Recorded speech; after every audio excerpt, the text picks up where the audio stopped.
familiar. Did any of you attend the induction program? Yeah, I thought so. As well.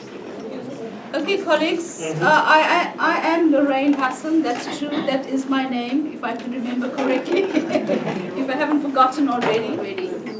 I'm going to be talking about problem-based learning. Okay. Who has heard about problem-based learning? Have you heard of problem-based learning before? How many of you are using case studies in your teaching? 1, 2, 3. 3 people. 4. How many of you are using problem-based learning? So if you haven't heard of it, then obviously you're not using it. Am I correct? So you're not using it. So is it something that you're hearing for the first time? No, just read ethic for You just, sorry, what did you do? Just read ethic for last night, so. Did you read through the article? Who's read through the article? 1. Of course. You guys are good. You see who's got the book, eh? All right, from the article, what can you tell me about problem-based learning? Anything. There are no right or wrong answers. Anything about, we call it PBL for short. Anything about problem-based learning? Yes, sir. The facilitator should not impose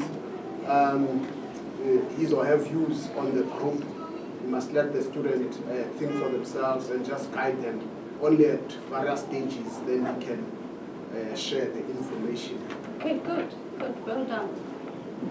It's not easy to have come to that conclusion if you didn't know much about the principles of PBL.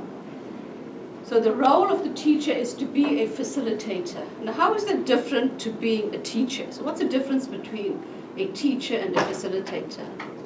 Can you give me an answer to that question here? Okay, my 2 cents worth. I think when you're facilitating, it's more like you are guiding or you are facilitating the learning process. It's not focused more on the teacher, but it's focused on the student. It's about interactive engagement and so forth. Okay, good. Excellent. Now, do you use that way of teaching in your classrooms? Where you are the guide and not the expert on the stage and giving all the content. So what approach do you use? Do you guide your students or do you give lots and lots of content? What I often find with our students, I don't know whether it's just the caliber of students I have this year, as much as I try to encourage them to participate and to engage, they don't. Basically, they are there, they are listening to you, and that's it.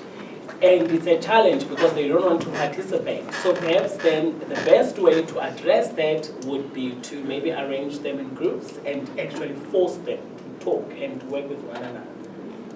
You know, we often get those complaints, Ms. Siva, that we talk about being a facilitator and getting students to engage, to participate, to be active learners. But it's very difficult to really do that in the classroom. And if you haven't been trained on how to do this, if you, as the teacher, have not been trained on how to be a facilitator, it is very difficult to give that guidance for active learning, for self-directed learning and so forth. So I do agree with you that, simply because we say that you should be a facilitator doesn't mean you will go out there and you will know exactly what to do. And that's why we have workshops like this. So what I'm going to do today is give you an example. Of a PBL case study. Now, I believe that the best way to teach someone how to swim is to put them in the water.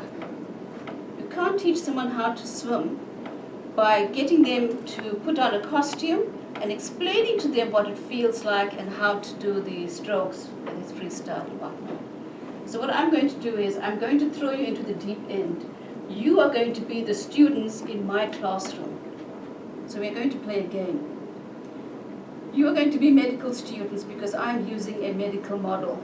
You'll be very happy, but the others won't. Okay? So we're using a medical model, using a case study, It's a problem-based learning case study, and it's quite a long, in-depth case study, right?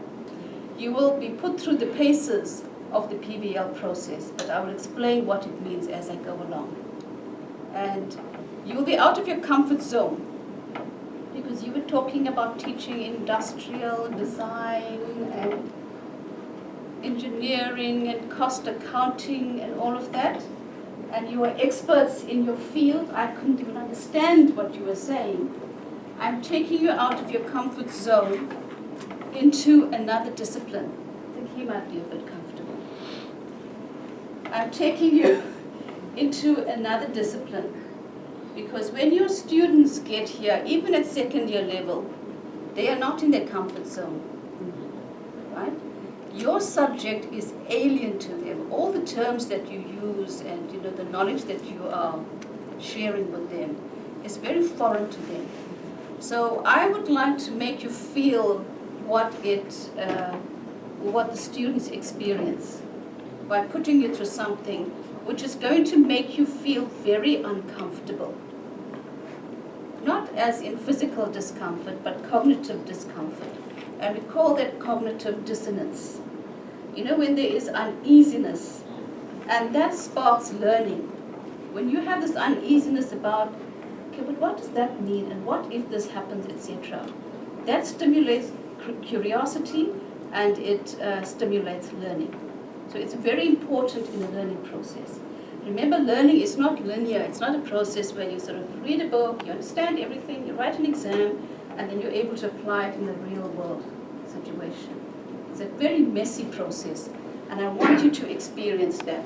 But I'm going to stop talking about it, and I'm going to let you experience it. I'm not going to say much about PBL. There's a definition there. It disappeared now. But what you need to know is that PBL is essentially learning that results from the understanding or resolution of a problem. So learning starts with the problem. It doesn't start with the lecturer giving content and then giving a problem at the end as a tutorial. So the problem is the starting point, because in real life you encounter problems. You don't encounter knowledge in a linear format in a textbook with different chapters and all separated. The problems that you experience in real life are ill-defined and messy. Ill-defined means that there's no set answer. Okay? It's a messy problem, and there might be multiple disciplines that are integrated into a particular problem. So that is an example of a problem that I'm going to give you. So can I ask a volunteer to please read what we have up there? For 3 days, Billy Mbekele, a 42-year-old school teacher, has suffered from epigastric pain. You're working in casualty. He comes to you for help. Okay. Remember I said to you that this is a medical model. It's a medical problem. And so you are actually a doctor. You are doctors in training. Let's pretend you are second-year medical students. And so the problem is asking you to imagine yourself in the future, in your future professional life. It's not giving you the information as it occurs now. It's looking at the future. So imagine yourself as a doctor and you're seeing patients. And this method that I'm using is called the hypothetico-deductive model. If you read that article, I explain there what hypothetico-deductive means. And I'll explain it now. It means that from limited data, you derive hypotheses. Hypotheses are tentative answers to what the problem could be. And you make deductions. So you've got limited information, and then you make deductions from the limited data that you have. That is making a deduction. Okay? It's like saying if an animal has 4 legs and it quacks, then it's a duck. Okay, that's limited information. You don't go further into probing what type of feathers the duck has and what DNA and all of that. That would be an inductive process where you look at more information. So from limited data, you draw general conclusions. Okay. So here you have limited information, and the tasks would be indicated at the bottom of that scenario.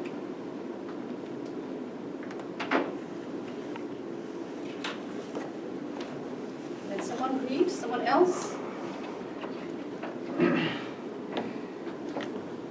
Read out loud, I mean. What are your initial thoughts regarding the case of this patient's problem? Explain your reasoning. So I meant to say cause, but you know, whenever you have a mistake, people pay more attention to it. So what's the cause of this patient's problem? Trevor? Are you Trevor? No, didn't. Sorry, okay. Okay, go ahead. So, maybe ate something. That, Okay, he ate something. Something he's got poisonous for lunch or something that is not Okay. agreeing with his stomach. poisoning. Okay. So what I'm going to do now is, from the limited information, we are going to derive hypotheses.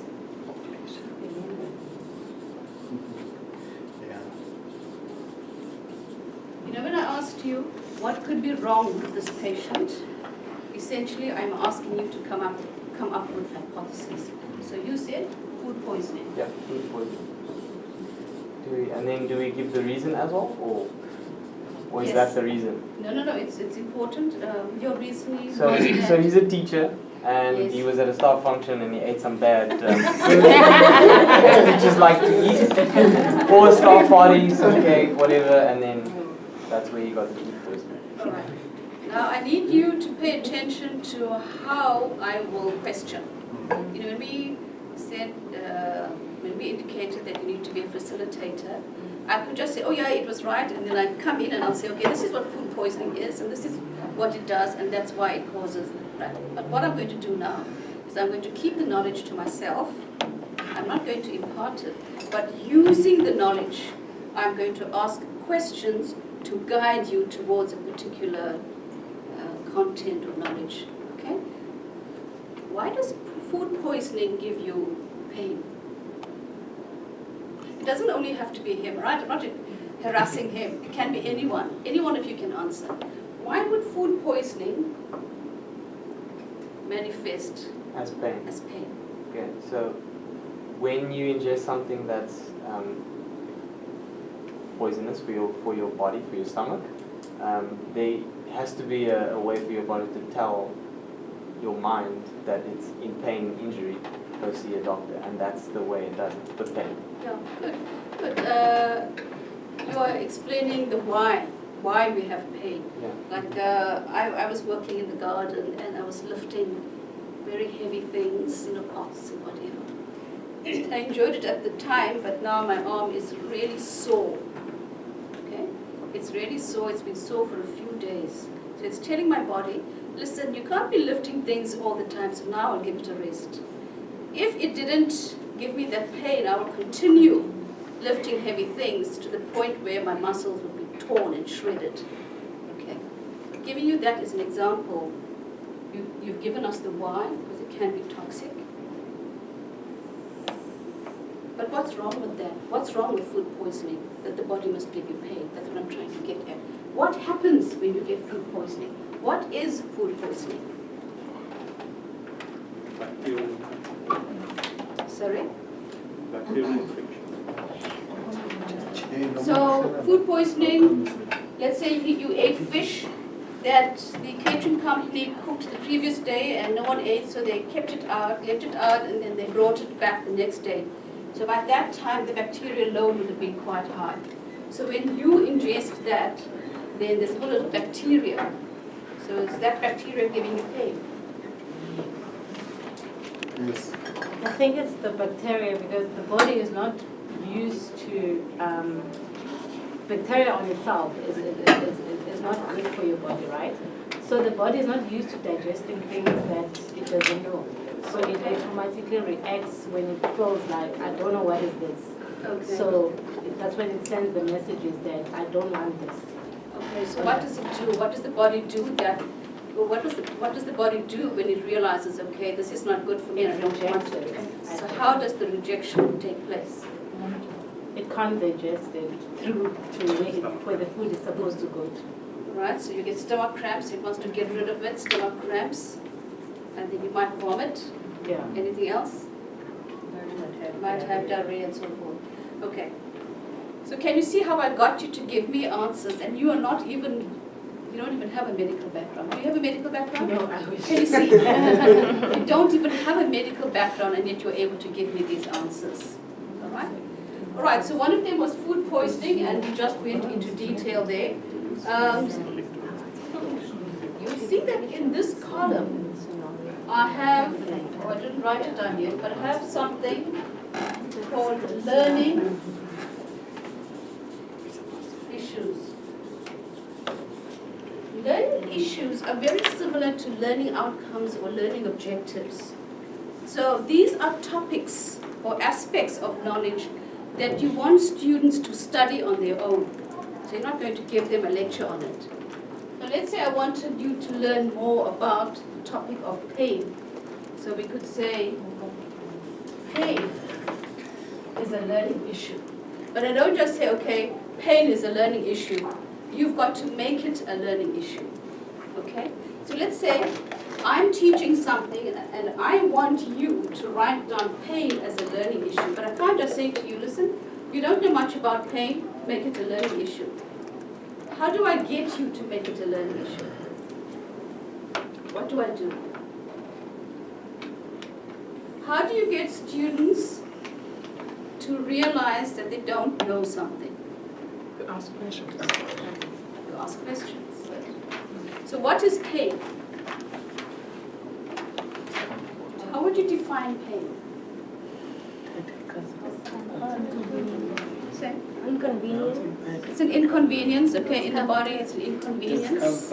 Discomfort. So that's the layperson's definition of pain. What is the role of the nervous system when it comes to pain? So what is the mechanism of action of pain? What's really happening there? What is the nervous system doing? I think that in some cases, if you are exposed in something that causes you pain, you can be able to escape. So that's what the nervous system is informing you can escape. You can escape. Like if you put your hand on a hot plate, by accident, you suddenly move it. Are you talking about that? Well, that's one example. So if you put your hand on a hot plate, how long does it take you to remove your hand? Very quickly. So do you think the message is going to the brain, or does it occur at a different level? It's a reflex action. So what do you mean by reflex? It doesn't necessarily go via the brain. And where does it go?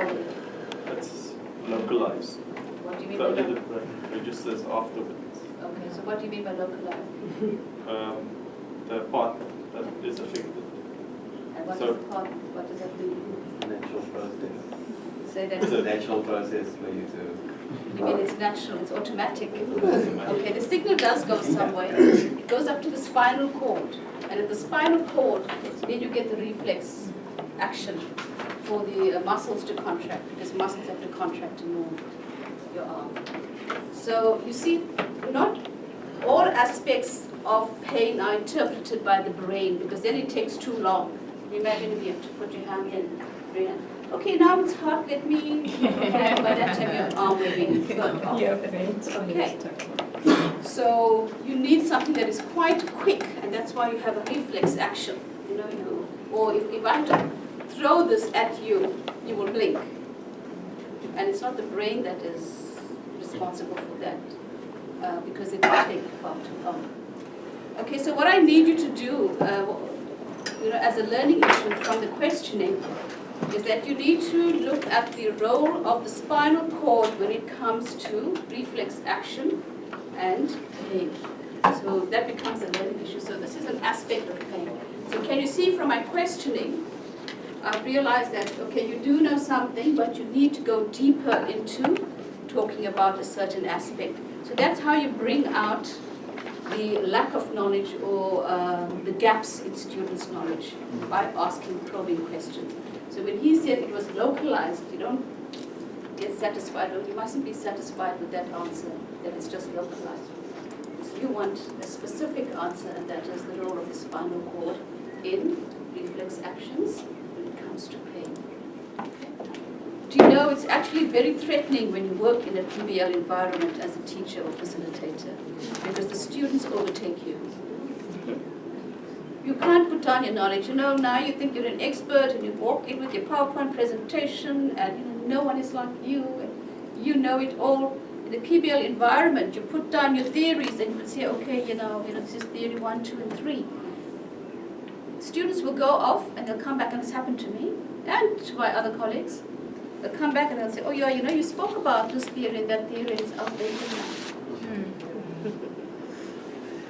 So you are empowering students. That is very powerful. So don't worry about the time. Look at process. Don't worry so much about content. That is going to become obsolete. And the other thing is that you're teaching students how to think. You know, if you look at the world now, things are really changing. Things are becoming very complex. And what you need to do is to teach students, to inculcate complex thinking skills in your students. Not giving them a whole lot of content, but giving them opportunities to be critical of the content, tackling the content. And that's the greatest gift you can give your students. And that is the ability to think. To think creatively, to think critically, to analyze situations, to evaluate situations, and not just to take content for what it is, because you don't want to offend the person who is giving you that content. You don't want to offend the source. Students must have the freedom to stand up if they have a particular point of view, and don't take it personally when your students are attacking your point of view. It's good. It shows that you're a good teacher.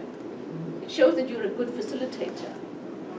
You're not a good facilitator or teacher when you stifle your students and put them down and don't give them freedom to speak. We, especially in this country, we need people who are able to speak out. And I don't mean standing up and swearing. Do you know what I'm saying? Not being aggressive, but to express your point of view. And the most powerful way in which you can do that is to do it in a dignified, respectful manner, and to do it in a soft-spoken manner. And that's the most powerful way to speak out. So you want students who go out there, who can be leaders, who can think differently, and not be followers. So PBL doesn't teach students how to be followers. Although it's a very disciplined, strict process, as you will see. And you have to learn to be a follower before you can be a leader. And even when you are a leader, you're always answerable to someone. So here we're giving you a history summary of William Bekele's problem. And I'm going to ask someone to read again. Please read. Read out loud. Questioning reveals that epigastric pain is sharp, constant and radiating through his back. It is aggravated by food. There have been 2 similar episodes of pain within the past year. Okay, good. So now you're getting more information, and this information should help you modify your hypotheses. Modify means you can add more causes, or you can eliminate some that are there already, and you can prioritize as well. So from the information that is given, can you modify your hypothesis? Firstly, would you like to add something? Would you like to add anything? Yes, sir. Maybe we have consumed food that is full of too much acid. Too much of acid, okay? So it's acidic. I think we should sort of have that. Acidic food. All right, so it's sort of linked to your ulcer, okay? Allergic reaction. Allergy. Allergy. Yeah. And usually, yeah. It's important to find out the 2 occasions, the context about the 2 occasions. Okay, explain. If the context is similar, then we can probably pinpoint the cause. If we ate the same thing in both occasions, for example, if the stress levels were similar, if it was exam time or whatever. Just to get an idea, because that's a very big clue that happened twice. What Yeah. happened in those in that period. Yeah, it's always aggravated by food, it seems. It's aggravated, but not food. Yeah. Okay, we'll come to, if you want to eliminate, but for now I just want you to add, and you can always take it out. So with your hypotheses, when you get information, you use that information, and you determine now what else can I add that I didn't have there before. Yeah. Can we take away autoimmune and disease because we know it's aggravated by food now? Okay. It can be Be food happy? related. It can be Is food. it? I don't know. Gluten intolerance. But it won't be food poisoning if the pain is sharp and radiating through the back. Why? Why do you say that? Food poisoning would affect only the gastrointestinal system, Okay. and it wouldn't, what's the word I'm looking for? The fact that the pain is radiating through the back tells me it's something more chronic, more serious than something that's just happened because of what I ate now. And also there have been similar episodes previously. Okay. So we want food poisoning also because it's not bacterial related. Okay. Okay, let's just stick with your point. So what do we mean by radiating? For you to draw that conclusion, you must know what is radiating. I don't know if everyone knows what radiating pain is. So what do you mean by the pain is sort of radiating pain? like spreading to the back as well. It's not just localized. It's not just in the One area. So food poisoning, if you have food poisoning, you'll just have like discomfort in your tummy area. It won't radiate to the back. Is that what you're saying? Is that in keeping? You're talking from experience? I suppose everyone had food poisoning at some stage in their lives. Yeah. Okay. So that's your deduction that you're making. All right. See, when you read up about pain, I'd like you to pay attention to the term radiating pain. So you need to explain further what is radiating pain.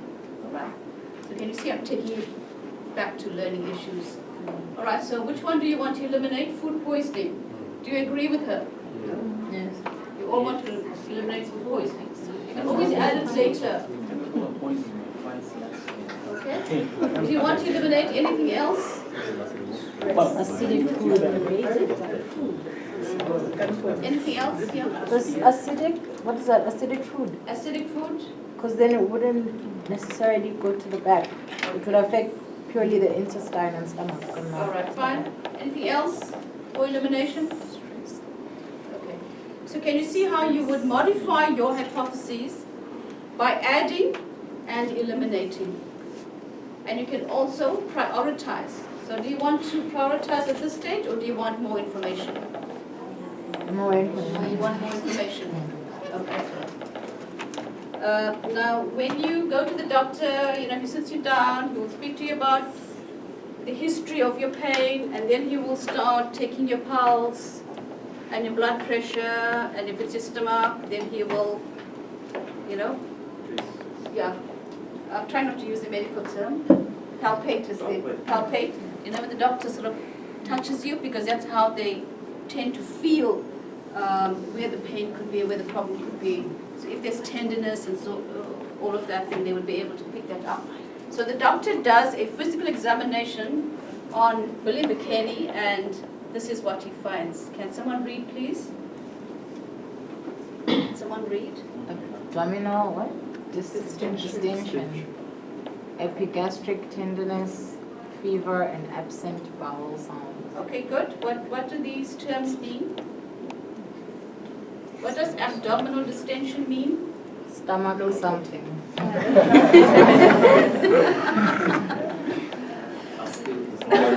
Now can you see, this is what your students face when you give them all these complex terms. This is how they feel. So you make this a learning issue. So these terms you don't explain. You don't give any information at this point. So if I ask the question, what is abdominal distension, and you don't know it, it becomes a learning issue. What is epigastric tenderness? If you don't know it, it becomes a learning issue. Fever and absent bowel sounds. Why would the doctor be looking for fever? How would that help in modifying the hypotheses generated? Bacterial infection. The virus. Keep talking. Why? Why would bacterial infection give you fever? Yeah? I think if there's fever, it should have something to do with the immune system. So perhaps going back to the food, I forgot that there was a cause that it's caused by food. But perhaps then the person is not taking the correct food that their body actually requires. Maybe the certain nutrients that are missing from their diet. So then it would cause the immune system to get weak because it's not getting enough, and then it would be shown by fever. Good. I think you're in the wrong field. What do you teach? Quantity surveys. That's a very good answer. You know, when you're not getting enough food, because they say good health starts in the gut. So if you're I not, must reveal I'm a nutrition coach as a hobby. oh, I knew there was something there. So she was saying that if you don't have enough nutrients in your system, it compromises your immune system.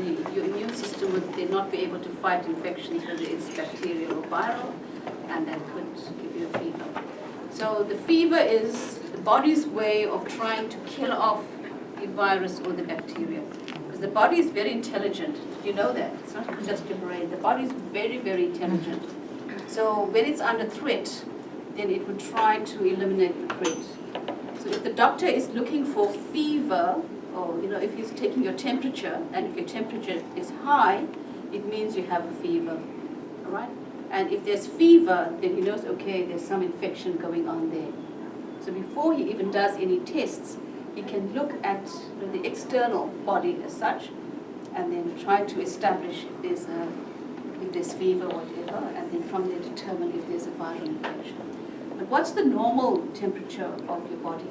So for 37? So it's about 36 and a half to 37 and a half. But if it goes up to 38 and a half, then you really have fever. And although the body wants to kill the virus, it can also damage your proteins and you can die, okay? Because your enzymes won't be able to function. So can you see, when you look at the word fever, look at how we interrogated that term. So when your students see that word, it's not just, okay, this is what the teacher told us and this is what we have to write. You ask questions and you link that to something else. So you look at it critically. You might think that you can't be a critical thinker when it comes to the sciences, but you have to. So when you have something occurring, you've got to ask, why is this happening? Okay? Why is this happening in the first place? So from the word fever, let's come back to our hypotheses. Can we modify our hypotheses? Do you want to add or eliminate any from this list? Now that you have fever? So it's not stress. Yeah. Let's put back food poisoning. Yeah. Okay, let's bring it back. Why? Because food poisoning is as a result of Okay, it could be bacterial infection. Okay, so we bring it back. All right. Stress. Think you're stressed? No? Why not? Can be. Why? Because stress can affect your immune system. Good. How which does will it? result in either bacterial or viral infection. Okay. If you get fever. Good. So it's homeostasis. It Right. affects homeostasis. Right. So did you know that stress compromises your immune system? So when you're busy marking over holidays and weekends and all of that, you're compromising your immune system, and then you get sick quite often. You ever find that? Sure. Whenever I used to mark, I would always get sick. I don't know if it was the germs from all the students have do, and then they pass it on to you. Okay, so can you see the link between fever, autoimmune, or your immune system and stress and all of that? So that's how you want students to think. When we talk about a problem, it's not something which is problematic necessarily. It could be a challenge that one has to work through. See what I'm saying? So you give something which is not, give an example of how something is not working in your discipline and how it can be addressed. So is it more scenario-based learning than problem? Yes, but with problem-based learning, it has to be a problem. That's why it's called problem-based. So when a patient comes in to see the doctor, they come in because they're having a problem. Okay. I'm just trying to marry what you're teaching us now to, like, in our own discipline, especially the ones who do maths. For instance, as quantity surveyors, we do a lot of measuring. So in this case, instead of just going through the whole calculation, this is the right measurement, this is the wrong measurement, you would want to say, give a scenario. There were two people digging, and let's say the land was sloping or whatever the case, but in terms of you actually give that scenario. Because in your head, you're thinking that they should know that the land is sloping. That's why the measurements are not equal. So in a problem-based learning, you would want to write a little piece and just explain what the problem is, or rather, I'm just trying to help myself teach better. Yeah. So that's why I'm trying to bring these two things together. In our questioning, that is, we normally just say, okay, calculate earthworks, do the concrete, do the roofing. We don't normally actually give real life situation. This is what happened at this site. The roof fell. Yep. Why did the roof fall? Yes. So what you need to do is give that situation where, let's say, a roof had to be constructed, and you need quantity surveying for that because you have to know how much of concrete to put in the roof, etc.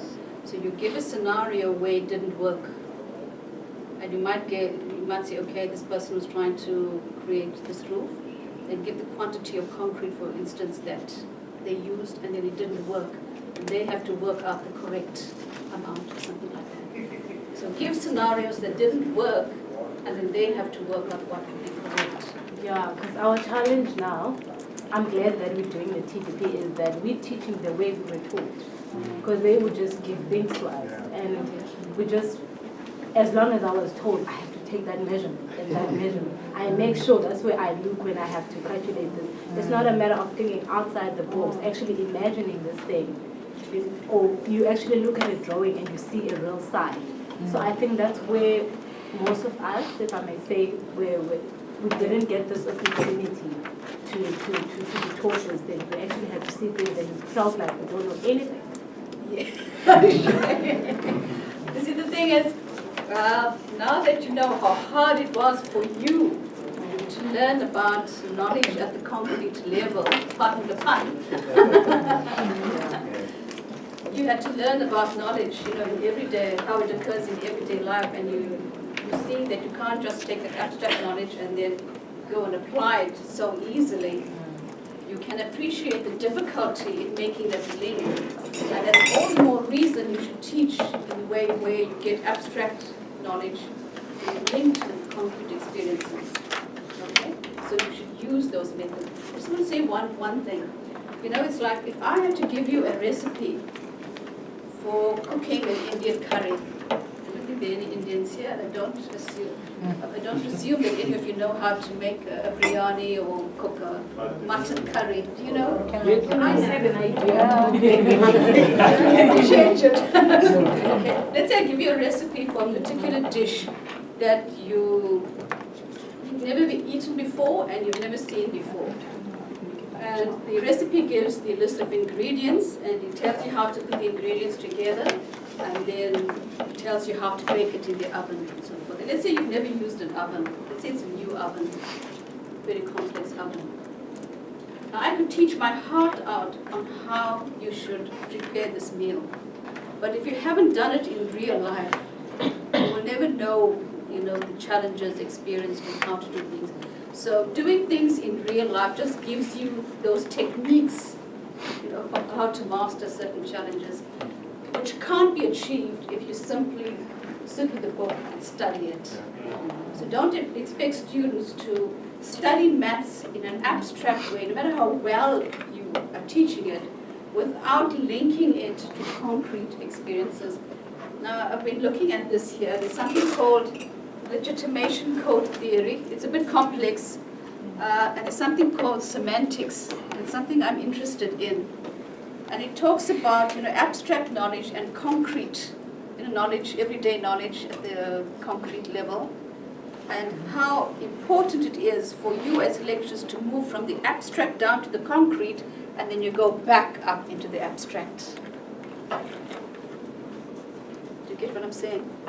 So if you're starting with the abstract, if you are teaching maths and you start with, and let's say you have to teach the abstract, so you start with the abstract, make sure you go down to the concrete.